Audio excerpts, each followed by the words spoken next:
मग ते काय खोटं होतं का त्याने सांगितलेलं? सांग मला. मग कुठं गेली होती तू? अगं तुला मी काहीतरी विचारते.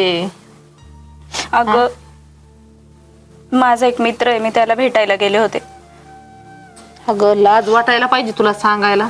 हा अगं एवढे कष्ट केले मग तुझ्या शिक्षणासाठी, तुला तुझ्या स्वतःच्या पायावर उभा करायसाठी. का नको हिला बाप नाहीये, तिला कोणत्या गोष्टीची कमी नाही भासली पाहिजे, एवढे मर मरते मी तुझ्यासाठी आणि तू अशी गुण उधळतीये. हा अवघड आहे. आई तू रडू नको ना ग. अगं काय रडू नको. हा तू असं केल्यावर लोक काय शेण नाही घालायचे का माझ्या तोंडात? आई आमचं खरंच खूप प्रेम आहे ग एकमेकांवर. काय प्रेमाला जाळ करते तुझ्या त्या.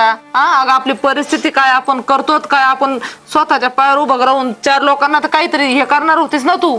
आणि असं प्रेम करून लोक काय म्हणते विचार कर ना तू.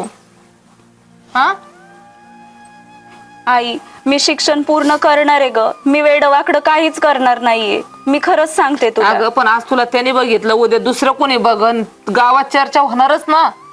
हा तू त्याचा विचार करायचा होता ना. हा तुला आवडतो तुम्हाला म्हणली असती, किंवा कोणाला शाळा माणसाला आपण सांगून मध्यस्थी करून तुझं लग्नही लावून देते ना मी.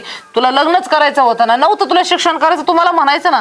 अगं असं काही नाही, मला शिक्षण नाही करायचं, मला शिक्षण पूर्ण करायचंय. आणि तो मला म्हटलाय की तू शिक्षण पूर्ण कर. त्याचं पण असं काही म्हणणं नाही की तू शिक्षण सोड आपण लग्न करू, असं तो मला काहीच नाही म्हणला. अगं पण त्याच्यावर विश्वास ठेवायसारखा कस काय ठेवू शकते तू? अरे मोठ्या घरच्या पोरांचं काही खरं नसतं बाळा. आपण गरीब घर पडलं, फसवलं, काही केलं तर काय करायचं उद्या? तो तसा नाहीये गाई. तू एकदा बोल, एकदा भेट त्याला. हे बघ तू एवढं केलं ना, त्यानेच मला असं झालं तुझं तोंड फोडावं का काय करावा.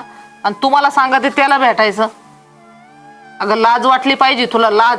तुला काही उपयोग नाही झाला मला तुला शिकवून, लहानचं मोठं करून. एवढे हालकीचे मी दिवस काढले, एवढी परिस्थितीतून मी तुला एवढं हे केलं, तुला त्याची काहीच जाण नाही राहिली. आणि तुला सांगण्यात पण काही अर्थ नाही. तू जी चूक केली ना त्याच्यातून मला नाही वाटत तू काही करशील, स्वतःच्या पायावर उभं राहशील.